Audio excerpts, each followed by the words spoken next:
Viva Culture, l'actualité des arts vue par l'association Maison de la Culture du Havre. Présentée par Isabelle. Viva Culture, l'émission de la culture dans toutes ses découvertes. Bonjour à toutes, bonjour à tous et bienvenue dans Viva Culture. Aujourd'hui, je m'entretiens avec Solène Bertrand, responsable de la communication, de la coordination et des actions culturelles au Portique. Elle nous présente l'exposition De Visu qui réunit une trentaine d'artistes normands. Musique, nous écoutons Philippe Catherine, Sous mon bob. Et enfin, je vous propose une petite revue de presse sur les arbres. Solène Bertrand, bonjour. Bonjour. Alors, vous êtes chargée de coordination, de communication et responsable des actions culturelles en direction des publics. Et je suis heureuse d'avoir vos informations sur l'exposition en cours qui s'intitule De Visu et que c'est une exposition tout à fait particulière parce que, notamment, elle est collective. Oui, tout à fait. D'ordinaire, le Portique accueille des expositions monographiques, c'est-à-dire l'occasion de présenter le travail d'un artiste. Et ici, dans le cadre de Visu, qui est un dispositif en fait de circulation d'œuvres d'art qui est permis par l'Académie de Rouen, la DRAC et la région Normandie, c'est l'opportunité de présenter 32 artistes qui assurent justement des actions à la fois dans des établissements scolaires, mais surtout mènent un travail de création artistique sur le territoire normand. Oui, c'est une exposition qui dure jusqu'au 1er décembre. Oui, tout à fait, exactement, jusqu'au 1er décembre et qui permet de présenter l'art sous différentes formes et de confronter les publics à différents médiums, puisque sont présentées aussi bien des photographies, des volumes que des peintures. C'est voilà pour le Portique, c'est l'occasion d'éduquer un peu le regard et de présenter au public ce qu'est la création en région. Oui, vous avez un lieu magnifique d'ailleurs, étendu avec 2 étages. Tout à fait, oui, on a la chance d'avoir ce grand espace. Donc là, pour De Visu, l'organisation et le commissariat d'exposition étaient assurés par Patrick Lebrec, qui est le directeur des lieux. Et dans le premier espace, on s'est plus concentré sur vraiment le langage artistique, les formes, avec une approche plus conceptuelle. Et au second étage se déploient photographie et dessin dans 2 espaces séparés, comme on peut les connaître dans le cadre de chaque exposition. Oui, il y a un thème préféré ? Alors, aussi bien pour la photographie et la peinture, on s'est plus concentré sur la nature. En revanche, pour toutes les œuvres qui sont présentées au premier niveau, c'est plus une concentration sur le langage artistique. Donc, comme je le disais tout à l'heure, sur la forme. Donc, pas forcément une thématique sur le fond, mais vraiment de faire réfléchir sur les matériaux et les techniques. Oui, c'est ça. Alors, je crois que le public ici ciblé, ce sont surtout les jeunes. Alors, tout public, le Portique, de toute façon, cherche à capter tous les publics. Alors, aux jeunes, parce que le dispositif vise à décliner, en fait, le travail artistique dans les établissements scolaires. Oui. Donc, effectivement, on va être sur ce public, puisque De Visu permet aux enseignants, dans le cadre d'une journée professionnelle qui est accueillie au Portique, de rencontrer directement les artistes qui eux-mêmes seront accueillis dans les établissements scolaires pour des tenues d'atelier. Donc, premier public, jeune public, parce que premier concerné par cette proposition dans les collèges et lycées. Oui. Et ensuite, je dirais tout public, parce que l'idée, c'est de faire découvrir en fait la création contemporaine à tous. Donc, oui. Voilà, sans limite d'âge. Oui. C'est-à-dire que pour les élèves, c'est sans doute l'occasion formidable, peut-être d'appréhender, d'apprivoiser l'art contemporain, qui paraît quelquefois difficile. Oui, tout à fait. C'est de casser un petit peu une image peut-être un peu, on va dire, élitiste parfois de l'art contemporain et surtout par la rencontre directe avec un artiste et sa création, de les familiariser à la fois avec les pratiques et les réflexions qui sont celles des artistes d'aujourd'hui. Oui, c'est ça. c'est ça. D'ailleurs, je crois que vous collaborez avec beaucoup d'établissements havrais ou normands. Oui, tout à fait. Alors parce que le portique, outre son action justement de présenter des expositions, d'accueillir des expositions, mène de nombreux projets hors les murs. Ce qu'on appelle les projets hors les murs, c'est à la fois des projets à destination des établissements scolaires, alors à partir de l'école maternelle au lycée. On fait même des actions dans les crèches. Donc Oui, voilà, c'est du tout jeune public, des tout oui, petits. Et puis par ailleurs, on mène aussi des actions dans le cadre de dispositifs culture santé, culture justice, donc dans des établissements à la fois pour des personnes, des publics empêchés.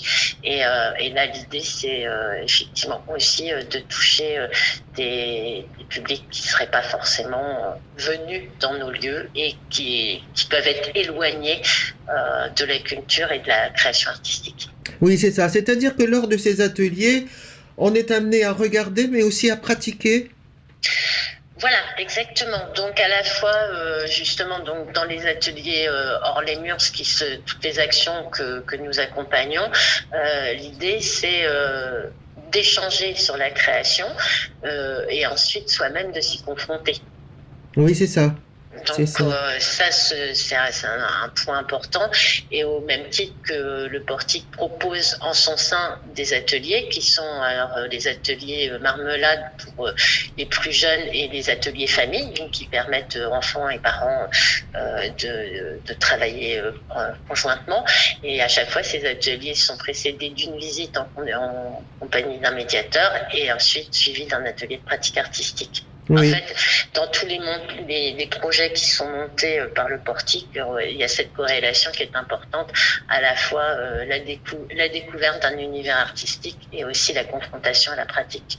Oui, c'est ça. Et est-ce que vous avez constaté, comme sans doute beaucoup de parents, qu'il y a une liberté de création, une créativité énorme chez les enfants qui petit à petit s'estompe avec l'âge?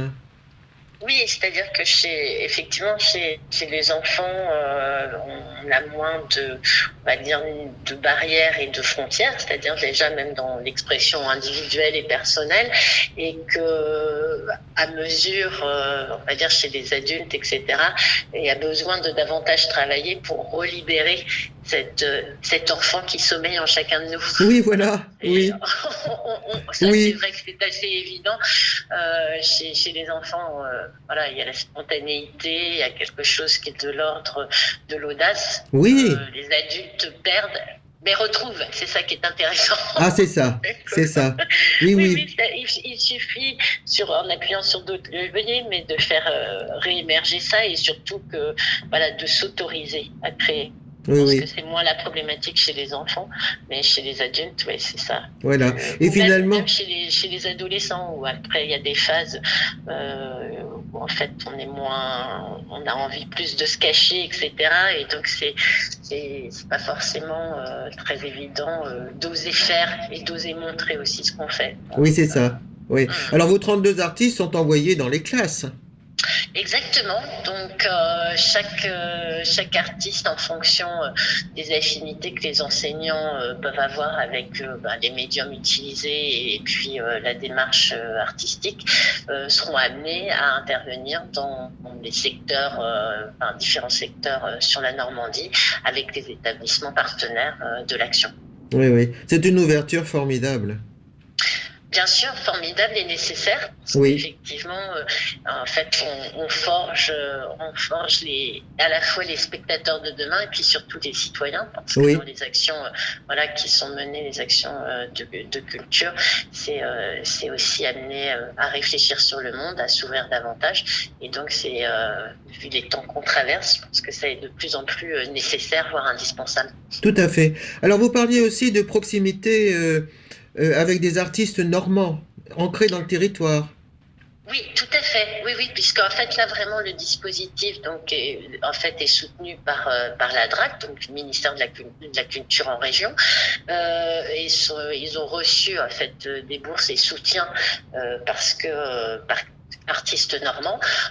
Donc là, effectivement, on a des artistes qui viennent des différents départements de Normandie, mais voilà, qui ensuite vont aussi intervenir dans des établissements en Normandie. C'est vraiment un dispositif régional. Oui, c'est ça. Et je crois que la parité est tout à fait respectée dans votre liste d'artistes. Oui, tout à fait, puisqu'on compte 32 artistes, dont 17 femmes. Voilà, c'est ça. Voilà. Donc ça aussi, dans ce travail-là, en fait, ça s'inscrit dans la problématique aussi que défend le portique, puisque nous sommes très vigilants dans la représentation et l'équilibre des artistes que nous accueillons. Pour un été au Havre, nous avions Admin Noliti. Là, on est sur une exposition collective, et en janvier, on accueillera Isabelle Cornaro. Donc voilà, on essaie de nous aussi, en fait, assurer ce juste équilibre entre femmes et hommes dans la création artistique. Mais c'est ça. Alors que, hélas, jusqu'à peu, beaucoup de femmes artistes étaient méconnues, voire inconnues. Oui, tout à fait. En fait, il y avait une invisibilité où les femmes étaient des muses et parfois reléguées justement à un second plan. Et on voit fort heureusement, par rapport au travail mené par des historiens de l'art, des figures féminines revenir en fait en avant sur le devant de la scène. Donc effectivement, ce sont des thématiques que nous encourageons. Oui, c'est ça. Alors, vous citez un été au Havre et je crois que vous pratiquez d'autres collaborations. Oui, tout à fait. Donc, dans ce souci aussi d'inscription sur le territoire, le portique donc accueille depuis 2017 chaque été une exposition dans le cadre d'un été au Havre, et nous menons aussi des actions de collaboration avec le Volcan. Oui. Donc l'an passé, c'était dans le cadre du festival Déviation où nous avions accueilli l'artiste Étienne Chary. Cette année, nous avons l'occasion d'accueillir des projections vidéo dont la curation est assurée par Marie-Pierre Bognol à destination des jeunes publics. Donc oui, ça, dans le cadre de Cura, du dispositif Exactement. Cura, oui. Tout à fait, exactement. Donc nous, on accueillera ces projections en janvier prochain dans le cadre du festival Le Goût des Autres, et un atelier aussi dédié aux fanzines aura lieu dans le cadre de ce dispositif. Puis autre collaboration avec le Volcan, ce sera l'accueil de l'artiste au métier pour un spectacle performance en mars prochain, si mes souvenirs sont exacts. Et le 25 novembre, autre collaboration, c'est avec le Phare, dont le festival Plein Phare, dédié à la danse contemporaine se déroule au Havre jusqu'en décembre. Et nous aurons le plaisir d'accueillir pour un atelier in situ l'artiste chorégraphe Charlène Ponce, qui est actuellement en résidence au Phare, et qui proposera aux participants une réflexion sur le rapport au corps, à l'espace et aux œuvres. Donc en fait, ce sera un atelier d'improvisation dans les lieux mêmes de l'exposition. Ah, c'est ça. Vous collaborez aussi avec le MUMA dans ce cadre-là ? Alors avec le MUMA, pour l'instant, on n'a pas vraiment de collaboration arrêtée, mais néanmoins, de toute façon, le MUMA est inscrit aussi dans la programmation du Phare. Donc de manière, on va dire, un petit peu détournée, en fait, ces collaborations et ces liens se tissent, oui. Oui. Et vous collaborez bien sûr avec les ADAR. Tout à fait. Oui, les ADAR, c'est un partenaire vraiment de longue date du lieu, puisque l'idée, c'est de proposer aux étudiants à la fois d'avoir des visites en compagnie des médiateurs du lieu. On les accueille aussi pour des stages, que ce soit des stages de montage d'expo, de régie ou bien de médiation. Et puis, quand certains montent des projets, etc., en fait, notre souci, c'est d'accompagner leur travail, puisque ce sont aussi les artistes de demain. Bien sûr. Alors, est-ce que vous pourriez peut-être nous expliquer la richesse de cette mutualisation, de ces collaborations? Qu'est-ce que chacun y trouve?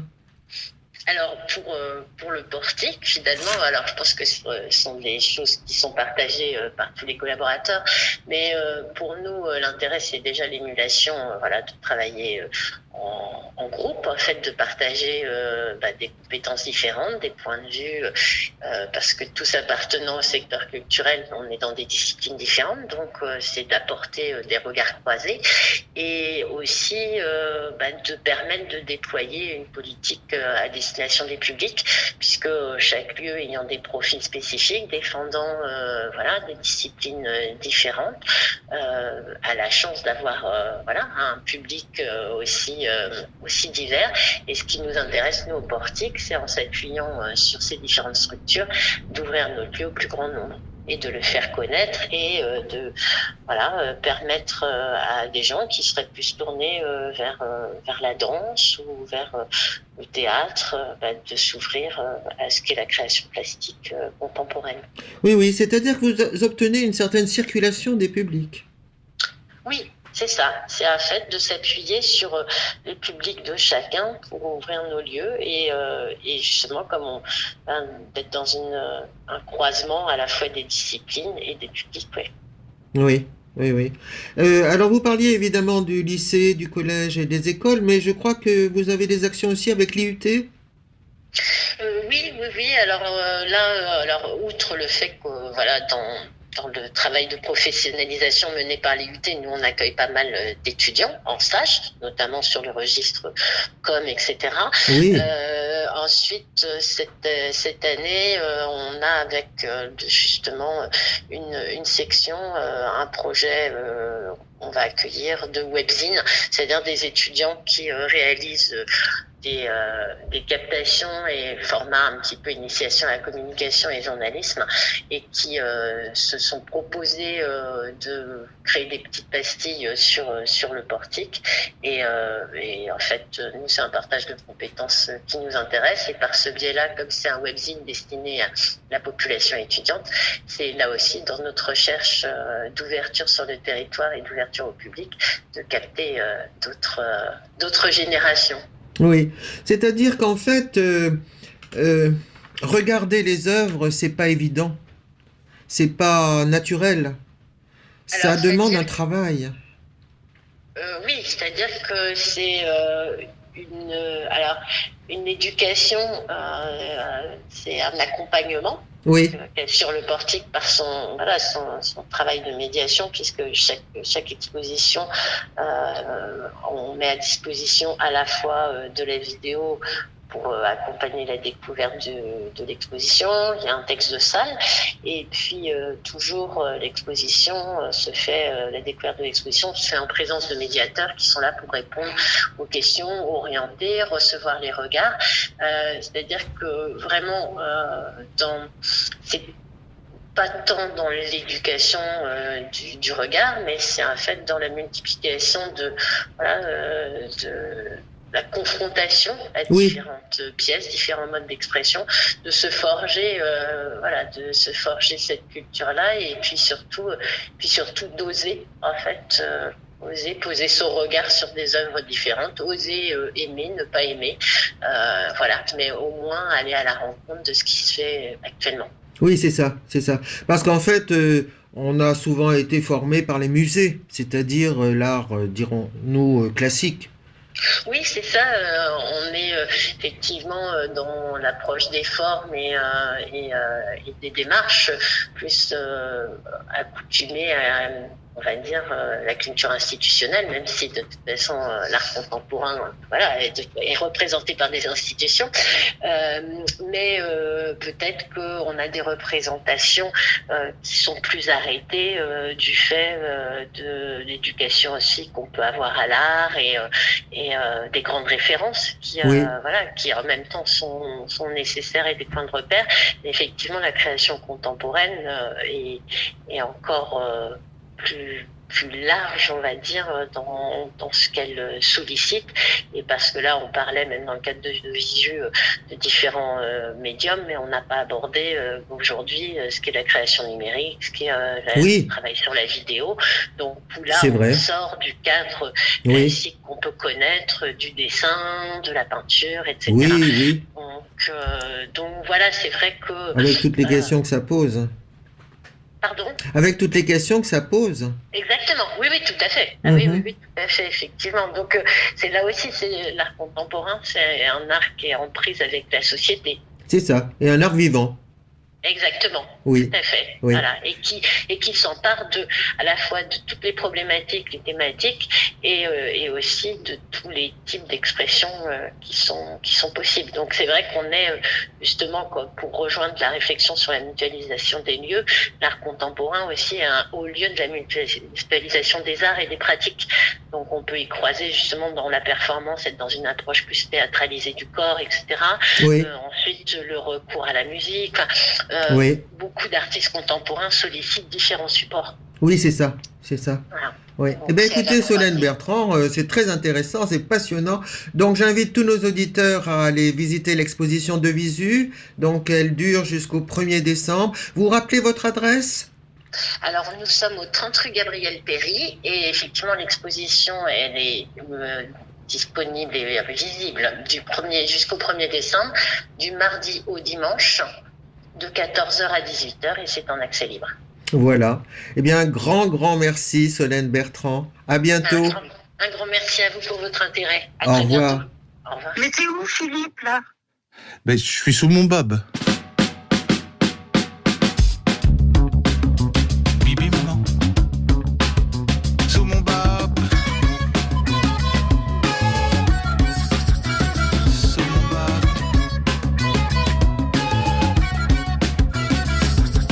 Sous mon bob, je marche sur le globe. Personne ne sait qui c'est monsieur que rien n'est vrai. Sous mon bob qui tombe sur mes lobes, Harvey Mayakovsky, je déroule au ralenti. Sous mon bob, on me reconnaît à peine, je la joue américaine, mais je suis pas Snoop Doggy Dogg. Ouais, le monde est fou.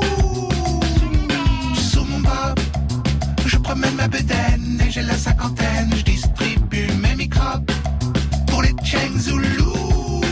Fou, fou de vous, fou de nous, fou de toi, fou de moi, fou Gita, foudroyé, fou moins camp, fou Yanal, fou Tuna, fou Lardior. Fouquet brûle. Fou de vous, fou de nous, fou de toi, fou de moi, fou Gita, foudroyé, fou moins camp, fou Yanal, fou Tuna, fou Lardior. Fouquet brûle. Sous mon bob, y a pas besoin, je gobe, je rêve d'un collage, un chien sur un nuage. Sous mon bob, je rêve d'un blowjob, cobra sur un grizzly, je dessinerai dans mon lit.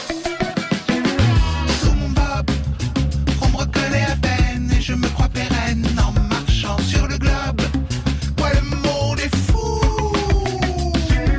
Sous mon bob, j'écoute du PNL, ouais, j'ai la cinquantaine, on fait bien le même job. Je suis pas Cheng Zulu. Fou, fou de vous, fou de nous, fou de toi, fou de moi, fou Gita, foudroyé, fou moins camp, fou Yanal, fou Tuna, fou Lardior. Fouquet brûle. Fou de vous, fou de nous, fou de toi, fou de moi, fou Gita, foudroyé, fou moins camp, fou Yanal, fou Tuna, fou Lardior. Fouquet brûle. Sous mon bob.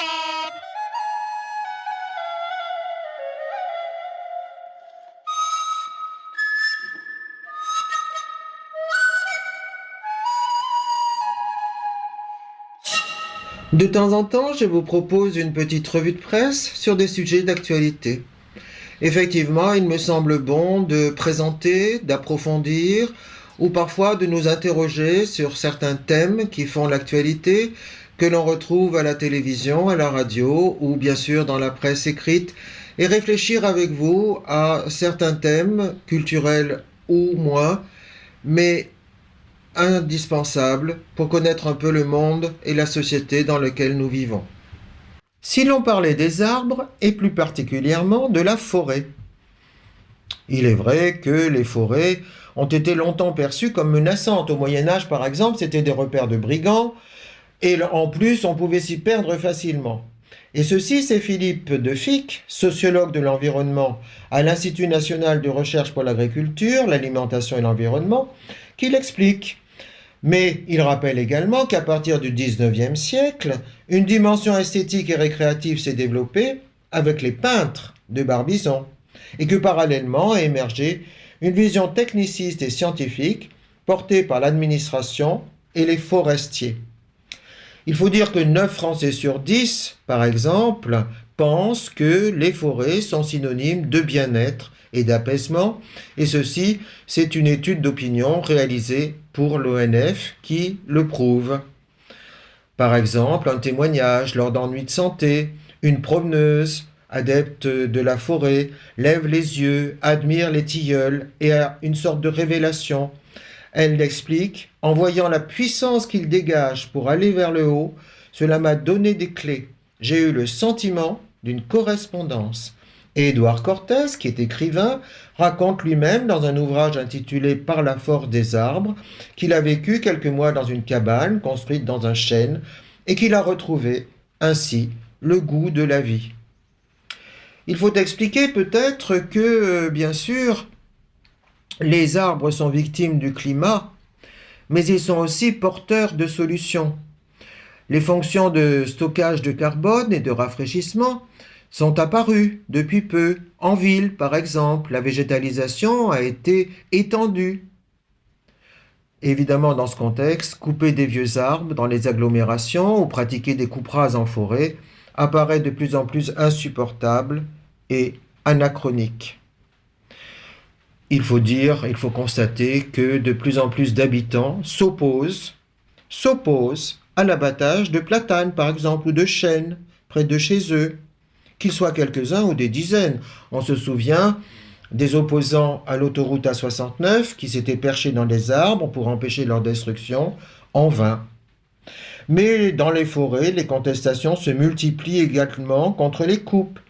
En fait, on constate une préoccupation de plus en plus forte de la part de la société pour les arbres et les forêts. Dans les villes et les villages, des collectifs citoyens se créent pour racheter ou gérer en commun des forêts. Les activités de sylvothérapie, de grimpe, d'acrobranche se développent. Les cabanes dans les bois attirent toujours davantage de vacanciers. Et dans les librairies, ouvrages jeunesse, romans ou essais sont consacrés aux arbres et ils débordent des rayons. L'attrait des citoyens pour la forêt a toujours été présent, y compris l'appréhension vis-à-vis des coupes. Même Ronsard, par exemple, au XVIe siècle, s'était opposé en son temps aux coupes dans la forêt de Gastines. Ceci, c'est François Bonnet, directeur général adjoint de l'Office national des forêts, qui le rappelle. Il dit depuis une vingtaine d'années, cette attention a cru.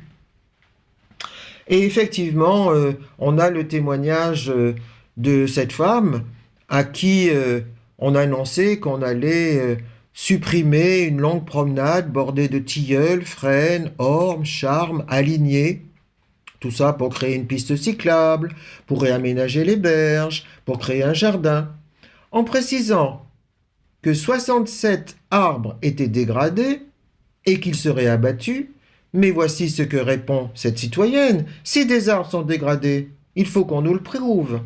Et elle rejoint le groupe national de sauvegarde des arbres qui lui apporte soutien et conseils. Il faut dire que notre regard sur les arbres a peut-être changé.